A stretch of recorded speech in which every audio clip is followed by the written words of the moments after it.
there and say they're not allowed because we don't like them. It isn't fair to landowners, it's not fair to other people. And the reality is, there may be somewhere, I'm not saying to put it here or there, I'm just saying there may be somewhere in the town where it may be suitable and it may be applicable, and we don't even allow it. We don't even allow the discussion. Yeah, I could think of one, I think in Millbury at the Walmart, they had these little, vertical, on top of the lights. Technically that's, right, that's not offensive. Yeah, of course.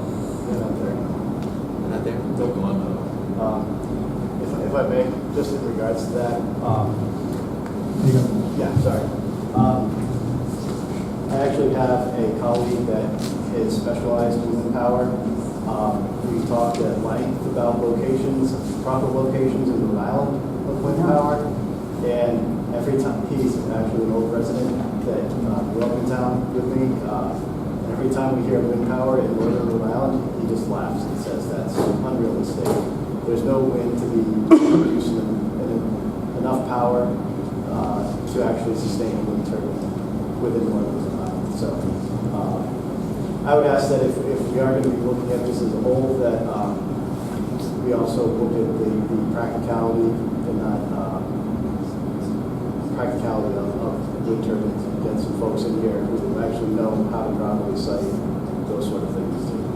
Well, we've already had two people, we've already had it done twice in two different locations in our town, you know.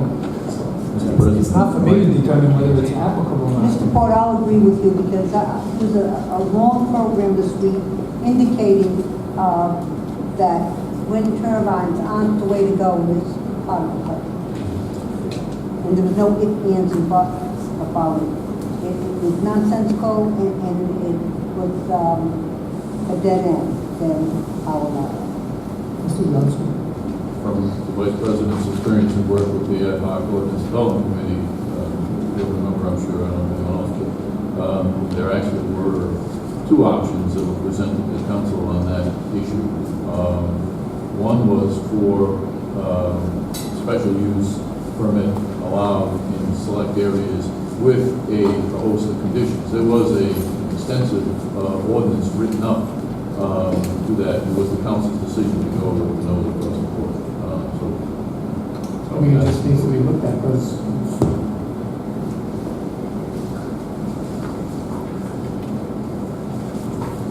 I mean, if we're talking about wind, which I think is a little off topic from this conversation, I think the issues with the wind are well documented in terms of how high the turbines are and how far the impact is felt. It's not, solar is a completely different animal. I mean, you don't see it, it doesn't make a lot of noise.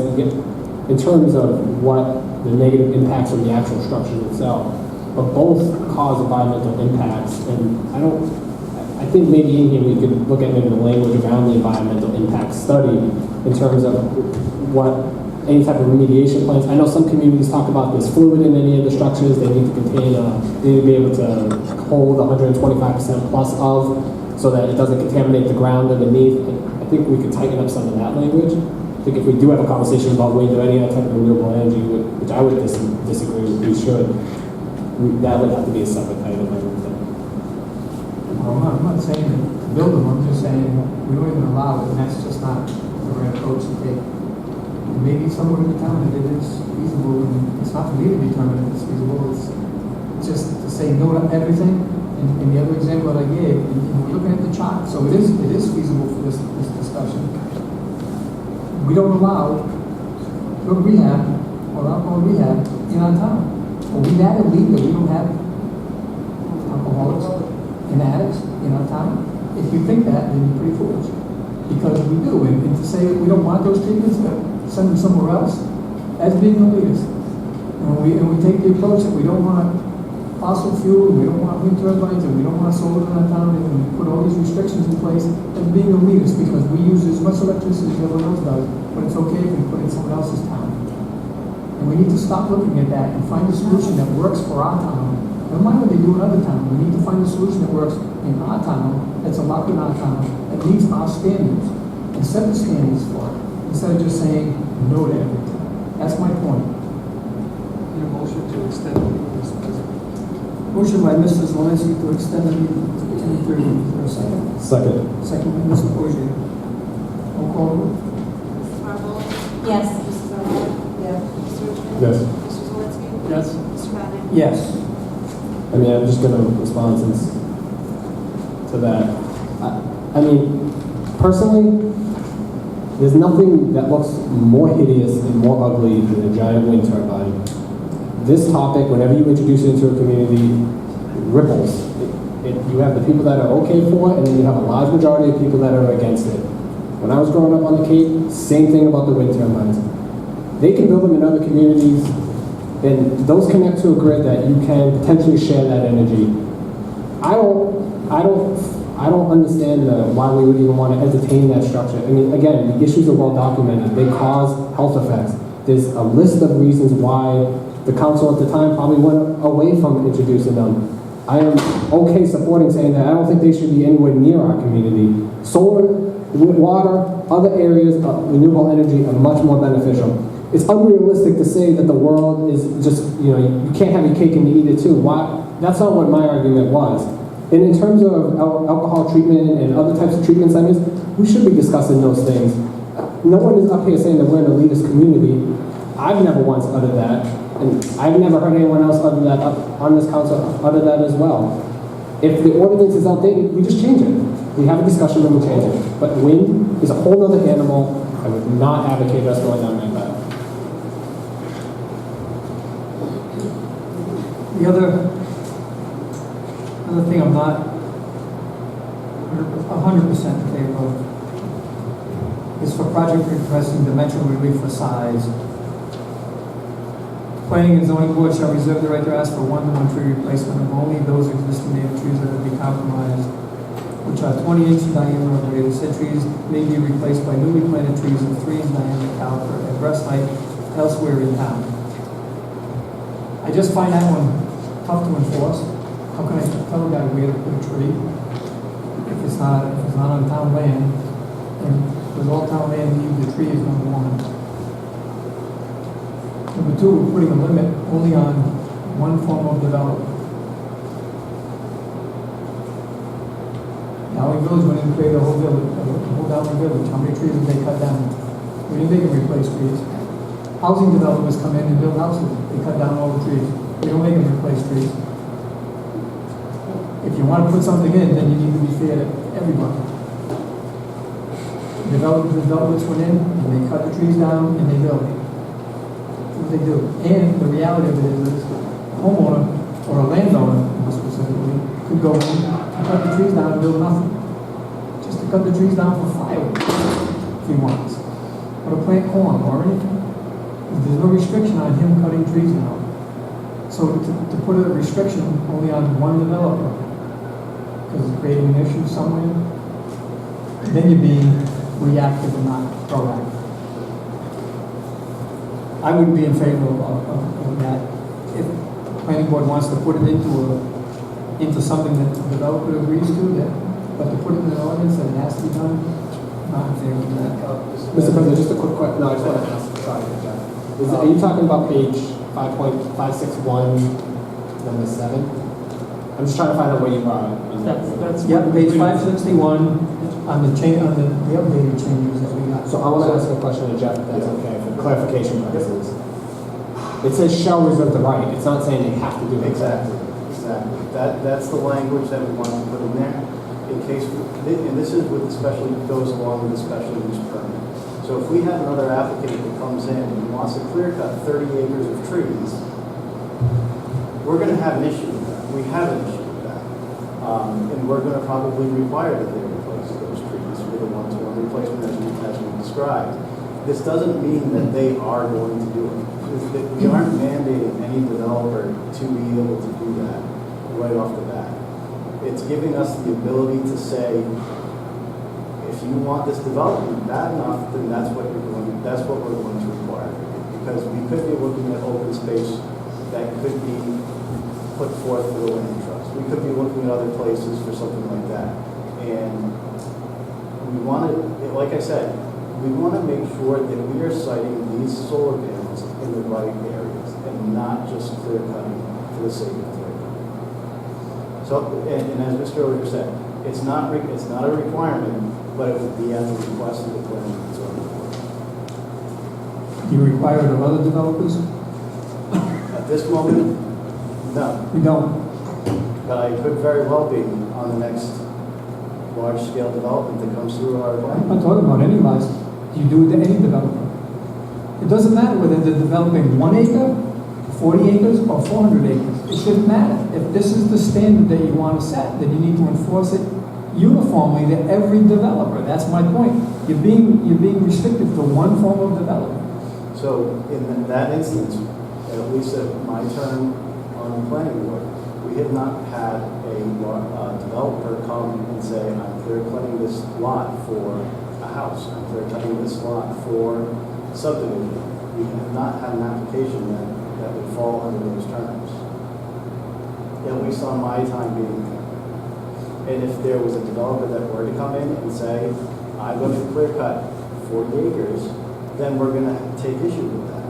At least, at the very least, I'm going to take issue with that. My point is, we don't have anything. You're being selective in who you're putting this thing on. And it's not fair. It's not fair to this developer, and it's not fair to that landowner. Doesn't he have a right? Yes, they have certain rights too. I completely agree with you. And so you're taking that right away from them as well. And you need to find that balance.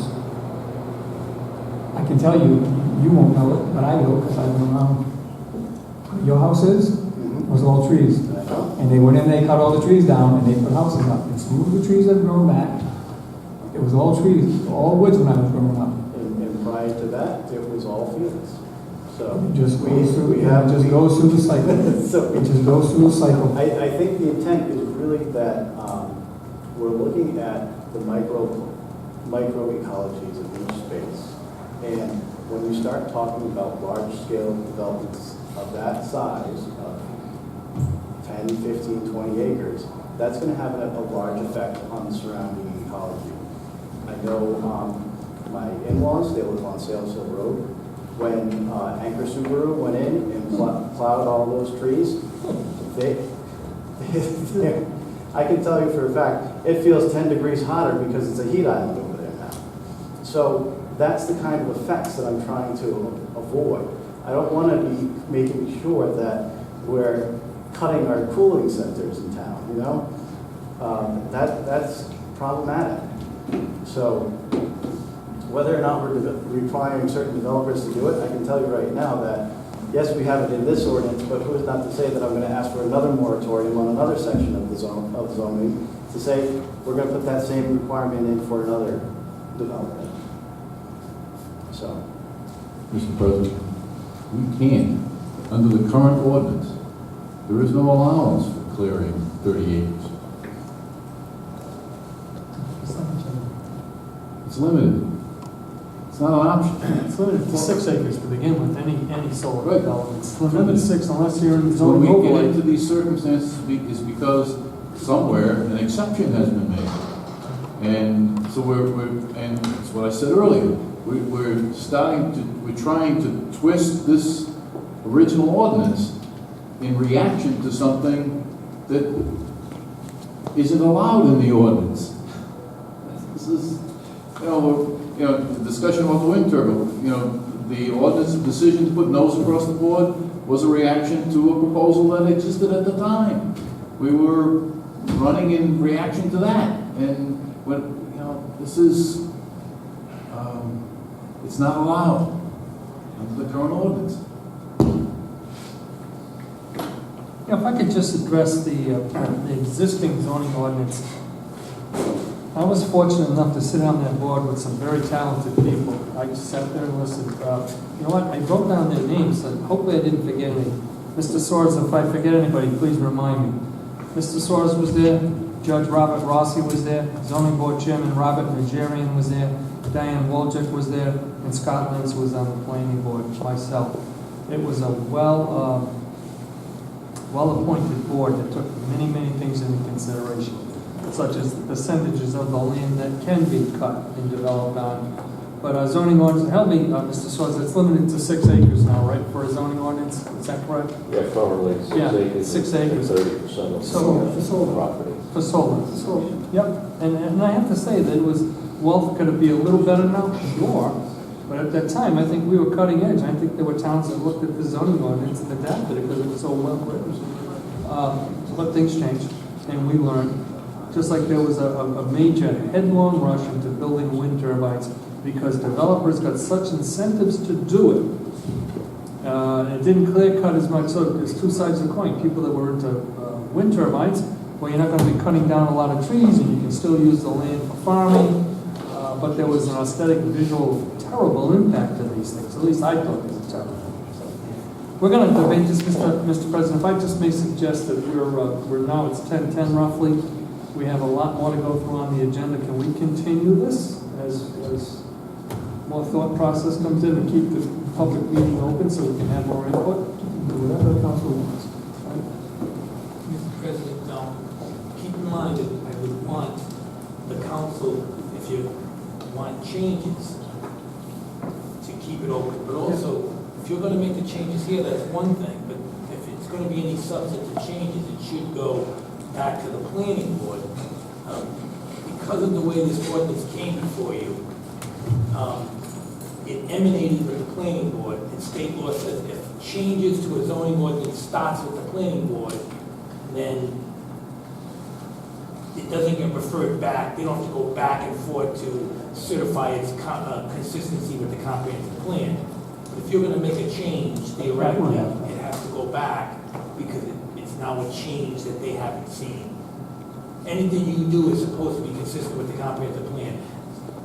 Clearly, all I've heard so much right now is what Councilwoman Bonamole said, but I still think out of an abundance of caution, we would want to do that simultaneously. Keep the public hearing open, continue this, and also in the planning. That way, that's the only substantive change that you would want them to make.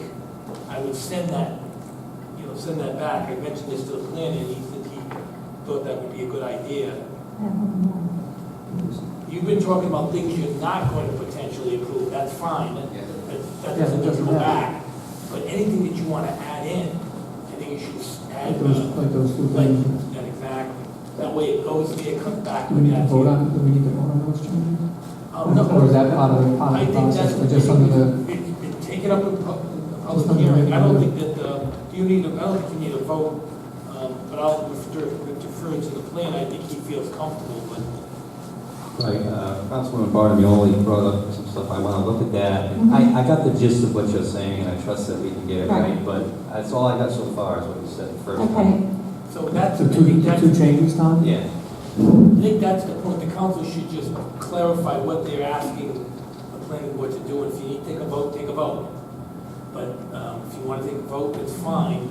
Clarify the list, if you will. But it has to go back. That's my advice. Go back to the planning board to make the changes and come back for the open hearing that's continued, and then you can take action. So you have one more? I have one more on page 562.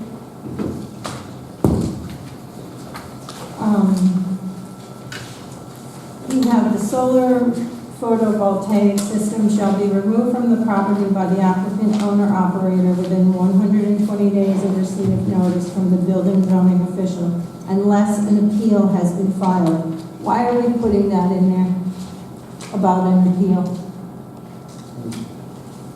Doesn't have to be. I would prefer we don't Yeah. Why? allow the appeal. Why? It's not anywhere in what the state designed. What's the building official's appeal? I was going to say, They made if the the building zoning- official makes, zoning if the board. building official makes a ruling, isn't it always appealable?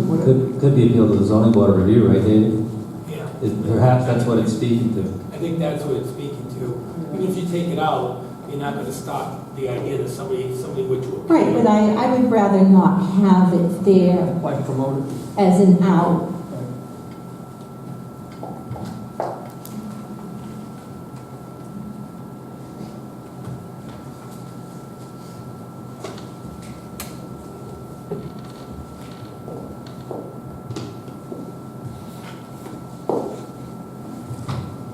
So you have three changes in one day?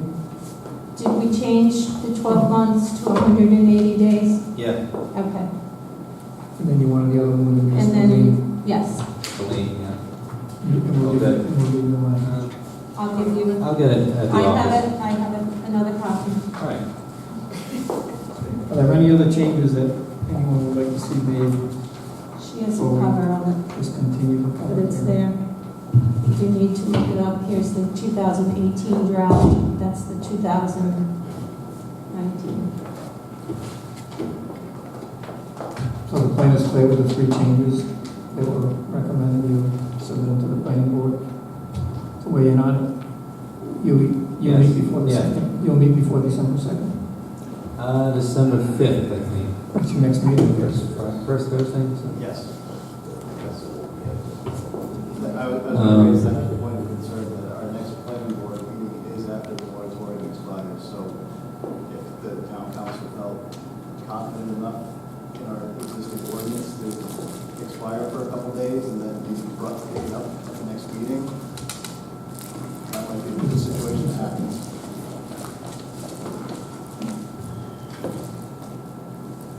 Is there a motion to continue the public hearing? So moved to December 2nd, 2019. Sorry, December 2nd. Okay. Make two pieces, Is there a second? Second. Second by Mr. Urian. Any other discussion? Hearing none, roll call vote. Mrs. Bottomoli? Yes. Mrs. O'Hara? Yes. Mr. Rozier? Yes. Mrs. Zelinski? Yes. Mr. Vadeney? Yes. Next item, discussion by council vote on other action on payment of requisition number 8. Mr. President, what about the actual item though? Hmm? There were two Well, items. there wasn't a discussion vote on other action, and so we didn't close the public hearing, so we took no action. Right, but you was, on that next meeting, you're gonna have this, you're gonna have the item tracked to that meeting.